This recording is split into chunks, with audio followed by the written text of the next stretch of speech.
Welcome to Pankinen Financial Perspective with Ashton Pankinen from Pankinen Financial Group.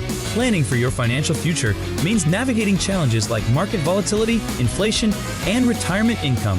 Pankinen Financial Perspective is here to help by addressing common financial concerns, sharing valuable strategies, and exploring ways you can work toward your financial goals.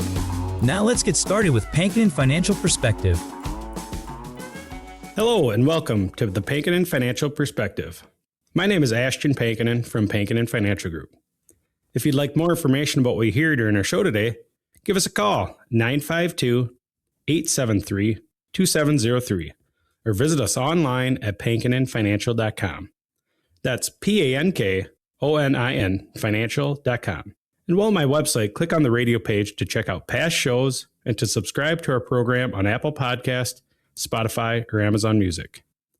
Also on my page, click the link at the top to get the latest retirement guide. If you have a traditional IRA, you've probably spent a good amount of time thinking about how to build it up.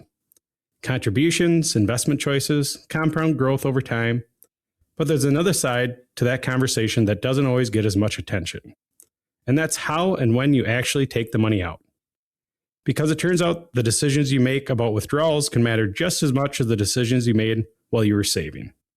The timing, the amounts, the sequence, all of it has potential to affect your tax bill, your Medicare premiums, your Social Security benefits, and ultimately how far your savings go. Today, we're going to walk through 7 things everyone with a traditional IRA should understand about withdrawals. And today, I'm joined by my co-host, Tony Shore, who always helps keep these conversations grounded and practical. Well, maybe practical. I don't know about grounded, unless you're talking about pizza. But I'm sure we'll talk about that some today. Oh, yeah, I'm sure. I'm sure we will. I'm sure we will. Sounds like a great show. I mean, IRAs, we've talked recently about Roths. Now let's talk about withdrawals and why it's so important to have a withdrawal plan. First, how have you been? I know you've been busy. You've been traveling, spending some time with the family. You've got, you're speaking. You're a keynote speaker at a big conference coming up. You keep busy, man. Yeah, it's been a little hectic, but yeah, we've been really busy at the office here. We've got a lot of great clients coming in, and then I'm speaking at this conference we have this week. It's going to be a local conference with some other advisors who are part of the same group as me. And it'll be my first opportunity to get up on stage. I've been in this industry about 17 years now. And so it's going to be interesting to be the guy up on stage instead of the young guy in the crowd, kind of watching and learning from everybody. So now you're going to be the teacher. The student becomes, the pupil becomes the teacher. I love it. Yeah, so it'll be fun, and this is an industry where we're always constantly learning. Tax laws are changing, things are changing, and so I enjoy attending these conferences and making sure I stay sharp on all the different opportunities out there for clients and ways to solve problems for clients. And now it's I'm going to be up there speaking, so it'll be fun. Yeah, I think that's great. Well, and you've got a great topic for us today. I'm glad we're spending time on it because a lot of people understand the basics of how an IRA works on the savings side. We put money in, it grows. A traditional IRA grows tax-free, compounding interest. But the rules around withdrawals are where things get a little more nuanced, right? Yeah, that's exactly right. And, we're going to make those nuances a little more clear. We're going to be looking at another article here from U.S. News and World Report. It's titled 7 Things to Know About Withdrawing Your Money from a Traditional IRA. The first thing to understand is that withdrawing too early comes with a cost. The government can impose a 10% penalty on money withdrawn from a traditional IRA if taken before age 59 and a half. And that penalty is on top of the ordinary income taxes you'll also owe on that withdrawal. If we look at a real life illustration here, for someone in that 12% tax bracket, taking an early withdrawal could mean losing close to a quarter of the amount between penalties and the taxes owed. And that's a significant hit on money that was supposed to be growing for retirement. Plus, that's just at the federal level. Plus, you've got the state of Minnesota income tax as well on that. Yeah. And so that 10% penalty exists for a reason. It's designed to discourage people from tapping into their retirement savings before retirement. And as a general principle, it's sound, but there are exceptions, and we'll come back to those later in the show. Okay. Yeah. So is there a rule of thumb for when an early withdrawal might actually make sense despite the cost? Yeah, that's a question worth asking because there are situations where the math could work out, like a genuine financial emergency, for example, where alternative is high interest debt. But I'd encourage anyone that's in that situation to look at all the options before they make a decision. A 10% penalty on top of income taxes is a steep price. And once that money is out of the account, you lose the compounding that would have been there the rest of your retirement. And that cost doesn't show up on the withdrawal slip, but it can be very real over time. Oh, yeah. Over time, that makes a huge difference. For sure. And what's the flip side of that? What happens if somebody waits too long? Yeah, the second thing, and that's one that catches some people off guard, is while taking withdrawals too early is costly, waiting too long has its own drawbacks. Everything that comes out of a traditional IRA is 100% taxable as ordinary income. So ideally, if you want to time your withdrawals for the lower income years, those years maybe early on in retirement when you're in that lower tax bracket. And for a lot of people, those early years represent exactly that window. Income may have dropped, or you're not drawing Social Security yet. And so there's an opportunity to take distributions at a lower tax rate than you might face later on in retirement. Yeah, that's interesting. And so it really is important. And is that maybe when Roth conversions tend to make sense for some people? It can be. A Roth conversions means taking money out of your traditional IRA, paying taxes on it now, and moving it into a Roth IRA where it can grow tax-free for future qualified withdrawals. And again, those will come out tax-free. So it's a great opportunity. The article kind of talks about people ages 55 to 65 as a sweet spot for maybe that kind of conversion. Again, reason being that children may be growing and out of the house. There may be additional flexibility in the budget to cover the taxes on that converted amount. And you're still far enough from required minimum distributions that you can have time to let that Roth account grow. It's also worth noting that withdrawing from a traditional IRA before age 70 can be a way to delay your Social Security claiming. So for every year you wait past your full retirement age up to age 70, your Social Security benefit may increase by approximately 8% per year. So again, you can use IRA funds as a bridge while you delay your Social Security. And that's sometimes a strategy we look up for clients. Well, hey, before we go any further here, Ashton, great show so far. And there is a lot to know about withdrawals when you start taking money out of your retirement accounts. There are so many traps and pitfalls to avoid. This is where expensive mistakes can happen. So you want a plan in place. I just think that's so important, as you always tell us. So before we go any further, let our listeners out there know how they can reach out with questions or get a hold of you and your team there and schedule that no charge, no obligation consultation. Yeah, absolutely. The best way to do it is to give us a call, 952-873-2703. Again, that number is 952-873-2703. You can visit us online at pankininfinancial.com. That's PANKONIN financial.com. Scheduling a consultation only takes a few minutes, and we're always happy to work around your schedule. So let's keep going. What's the next thing you think people should know about Ashton? Yeah, required minimum distributions, or RMDs. Once you turn 73, the IRS requires you to begin taking annual withdrawals from your traditional IRA, whether you want to or not. And the reason is really pretty straightforward here. The money in the traditional IRA has never been taxed, and the government doesn't allow that to continue indefinitely. They want to get their money sooner than later, is basically what that comes down to. So again, missing an RMD carries significant penalty. Under current rules, failing to take the required amount can result in a tax penalty that's equal to 25% of the distribution you were supposed to take. And so that's not a small number. So again, if your required minimum distribution was $10,000 and you didn't take it, you could get up to a $2,500 tax penalty. So regarding RMDs or Yep. required minimum distributions, does the RMD amount you have to take out change depending on how much you have in the account? I imagine it does. There's probably some kind of formula. Yeah, it does. The RMD is calculated each year based on your account balance and life expectancy factor from the IRS tables. And that account balance is based on December 31st balance. The more money in the account, the larger the required withdrawal. And that's one reason why making strategic withdrawals or conversions in the years before you have to take it at age 73 can be valuable. The more you reduce that balance before RMDs begin, the smaller those required withdrawals tend to be, and the lower that associated tax hit. So again, the article also makes an important note here. Money converted to a Roth account doesn't count as an RMD.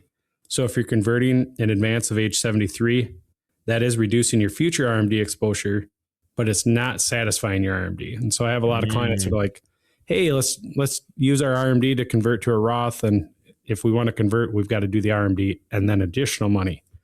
So again, it's important to start planning early on these. Yeah. So someone who retires at 65 and they've got 8 years before their RMDs kick in, you're saying they could maybe use that window of time strategically to start taking withdrawals before they're forced to, and to spread out the tax burden then? Yeah, you got it. If income drops significantly in those early retirement years, that gap can be an opportunity to convert portions of the traditional IRA to a Roth at maybe a lower tax rate than you might face during your working years. It does take some planning to do it well, because you don't want to convert so much in a single year that you push yourself into a higher bracket or trigger higher Medicare premiums via IRMA. But the window is real, and for the right person, the right situation, it could be meaningful. Yeah. Well, and you had to mention Aunt Irma. She's the mean aunt. Aunt Irma and Uncle Sam. And you don't want them anywhere near your money. But unfortunately, that's the way it works. And Irma is an extra surcharge on top of your Medicare premium of $202. Yeah, and it can go, or the IRMA surcharge, if you have too much taxable income in retirement, that can go all the way to over $600. So you don't want to mess around with that. Exactly. What's the next point here that you really want to talk about, Ashton? Yeah, the fourth point here is one particularly useful for people who are charitably inclined. So if you're at least 70 and a half years old, you have the option to make what's called qualified charitable distributions, or QCDs.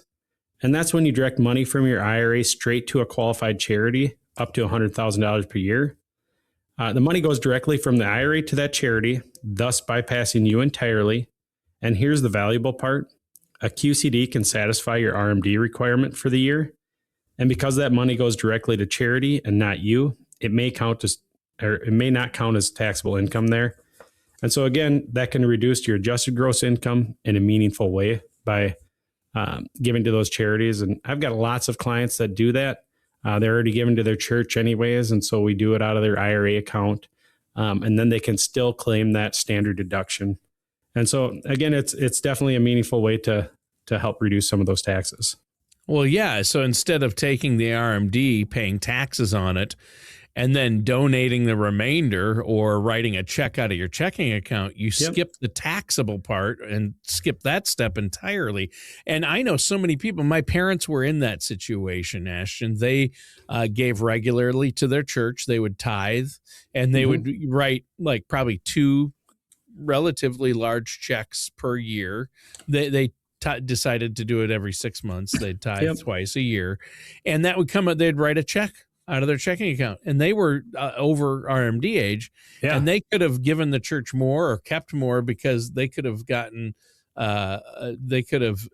skipped paying taxes on that money had they done the qualified charitable distribution. And so, skipping that taxable step entirely, that's the idea, right?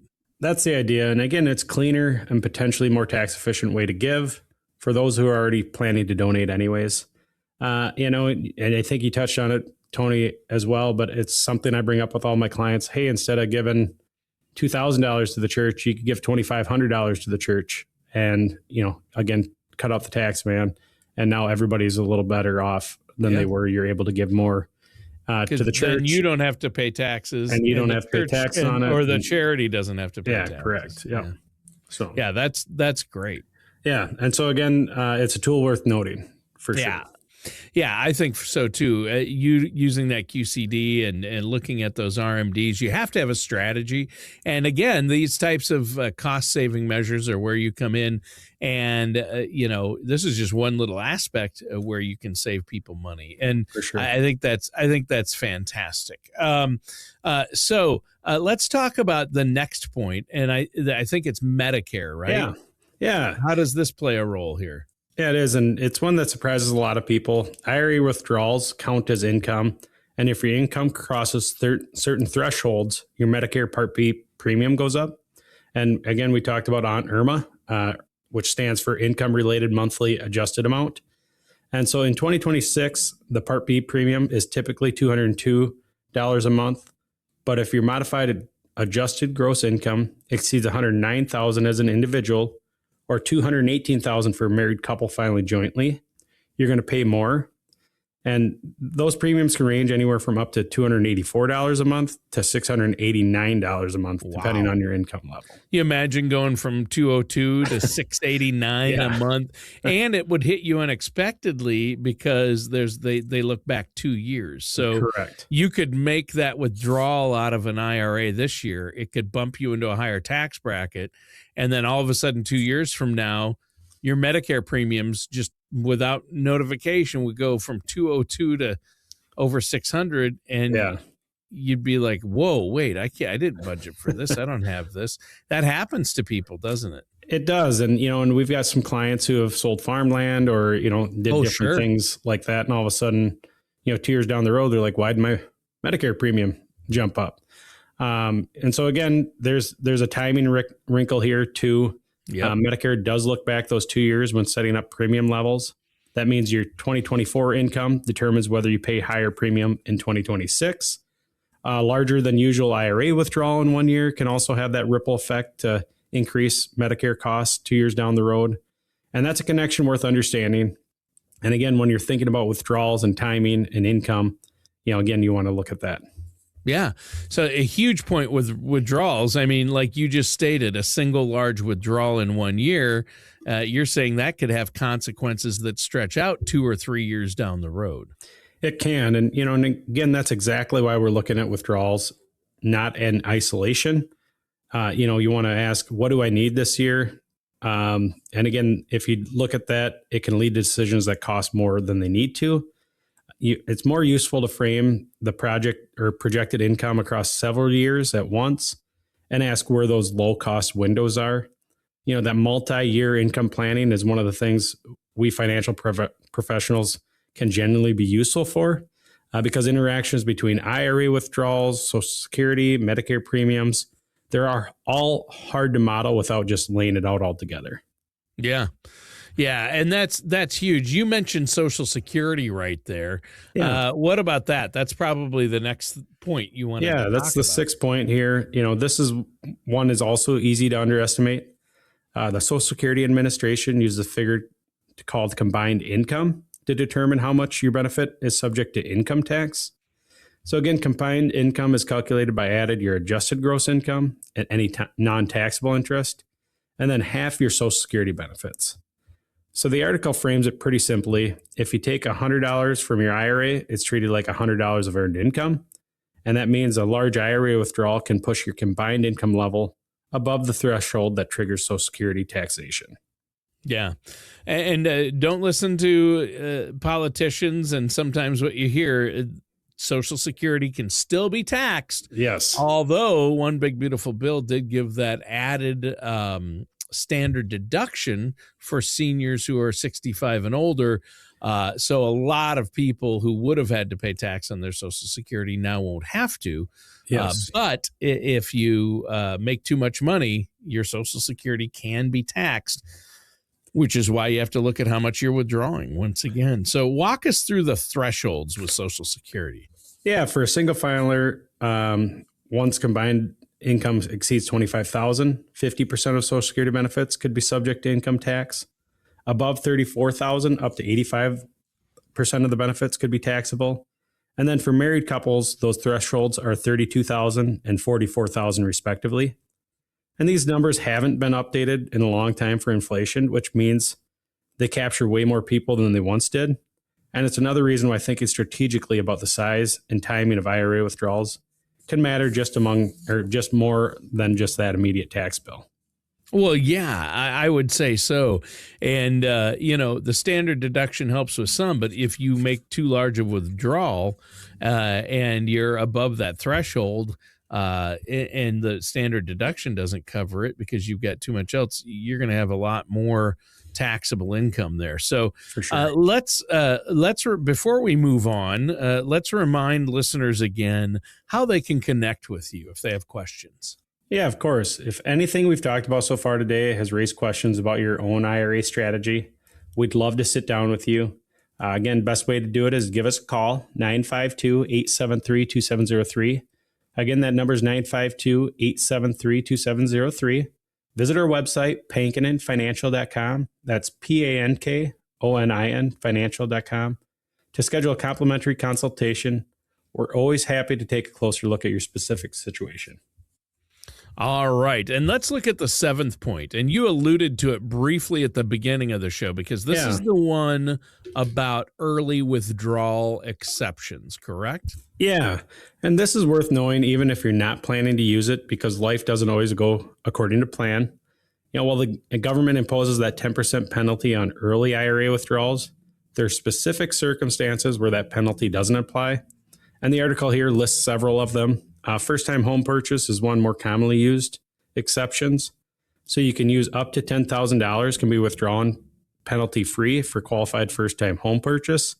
I had a young individual in my office. He was buying his first house, had a little bit of money saved up in an IRA account, and he decided that it'd be best to use it as a down payment. So again, that exception applied there. He still had to pay income tax on it because it was a traditional IRA, but he didn't have to pay that 10% penalty. Sure. Other exceptions include permanent disability that leaves you unable to work, terminal illness diagnosis, unreimbursed medical expenses above a certain threshold, some higher education expenses, health insurance premiums paid during a period of unemployment, and then qualified birth or adoption expenses up to $5,000. Oh, okay. So there are a few exceptions. I knew the first-time home purchase. I knew about that one, but there were a couple in there that I had forgotten about or wasn't aware of. But again, I want to reiterate, I think you mentioned this, but income taxes still apply even with these exceptions, correct? Yeah, again, that's an important distinction. Exceptions eliminate the 10% penalty, but they do not eliminate the income taxes on the withdrawal. You still owe ordinary income tax on the amount that you take out. The penalty is waived. The tax is not. There's also one more option worth mentioning, and that's the IRS Rule 72T. This allows you to take what's called substantial equal periodic payments from an IRA before age 59 and a half without triggering the early withdrawal penalty. The payments are calculated based on your life expectancy, and they follow specific IRS-approved methods. The key caveat here is that once you start the 72T distribution schedule, you generally cannot change it until age 59 and a half or until 5 years have passed, whichever comes later. So again, modifying the schedule after it begins can result in retroactive penalties being applied. So again, the article's guidance is pretty clear on this. If you're considering this route, do it with the help of a financial advisor. Always. Yeah. Yeah. Because you know why? It's a lot of moving pieces. Yes. And this is what you do. I mean, you go through this process every day with people. For sure. What's your overall takeaway for our listeners out there from today's conversation? Yeah, I think the big picture is this, Tony. Traditional IRA is one of the most powerful saving tools available. Again, you can roll that 401k into your traditional IRA. But the rules around withdrawals are more layered than most people realize. When you take distributions, how much you take, what else is going on in that overall financial picture at the time, all those things interact in a way that you can either cost you or benefit you. So the decisions don't have to be overwhelming, but they do benefit from planning. So again, understanding the penalty thresholds, the RMD rules, charitable distribution option, the ripple effects on Medicare and Social Security are all starting points. And so building a strategy around them is the next step. And again, that's where it's important to have somebody who looks at this kind of stuff every day. I mean, I'm spitting out RMD rules and different, Medicare rules, and people are probably glazing over right now. But again, the important part isn't to fully understand them. It's to understand when you're making the decisions, you need to find a professional that can help you. Oh, for sure. And I think what this conversation has made clear is that the answer to that question isn't just about investment returns or account balances. It's about income management, right? Yeah, I think that's right. A traditional IRA isn't a set it and forget it account when it comes to withdrawals. The government has built in specific set of rules around when the money comes out, how much has to come out, and then what happens if you don't follow those rules. Understanding them isn't optional. It's part of managing your retirement income well. And here's what I want every listener today to take away. The strategies we talked about work best when they're planned in advance. The Roth conversion window, the pre-RMD drawdown strategy, delaying Social Security while using IRA funds as a bridge. Again, these are all things we want to do early on, not before, or not when it's all of a sudden I'm turning age 73, let's start planning. Because it can be too late to implement some of these strategies. And the QCD for people with RMDs who are also charitably inclined, none of these are last minute moves. And again, we want to be able to view your income across multiple years, ideally before you're in the middle of the decision on when that deadline is attached to it. Yeah. Yeah. So the time to think through your IRA withdrawal strategy is before you need to make a withdrawal, not after, obviously. Yeah. Right. Again, that's the message, and it doesn't require having everything figured out perfectly. It just requires having the conversation. Again, sit down with a financial advisor who can take a look at your full picture, including your accounts, your expected income sources, your Social Security timing, your Medicare situation. And again, we're pretty unique in that we offer Medicare in our office here. That's great. We have a specialist within our office, and so we have a very good understanding of that.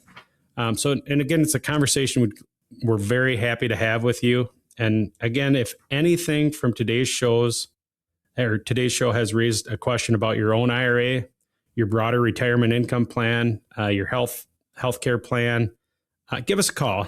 Give our office a call here, 952-873-2703. Again, that number is 952-873-2703. Or visit us online at pankininfinancial.com. That's PANKONIN financial.com. We can take a look at where things stand currently and then talk through what options may be available to you. All right. Sounds great. And that does it. That's a great show right there, Ashton. Thanks for all the great info. That does it for today's episode of the Pankinen Financial Perspective with our host, Ashton Pankinen. Thank you for joining us for Pankinen Financial Perspective. Don't head into retirement without a plan for both your finances and your health. For more information, contact Ashton Pankinen at Pankinen Financial Group at 952-873-2703 or visit pankininfinancialgroup.com. Join us again soon for another episode of Pankinen Financial Perspective. Advisory services are offered by Ashton Pankinen LLC DBA Pankinen Financial Group, an investment advisor in the state of Minnesota. All matters discussed during the show are for informational purposes only. Each individual situation may vary, and the opinions expressed here may not apply to everyone. Materials presented are believed to be from reliable sources, and no representations can be made as to its accuracy. All ideas and information should be discussed in detail with one of our qualified representatives prior to implementation. We are not affiliated with or endorsed by the Social Security Administration, the Federal Medicare Program, or any other government agency. Calling this number will direct you to a licensed sales agent.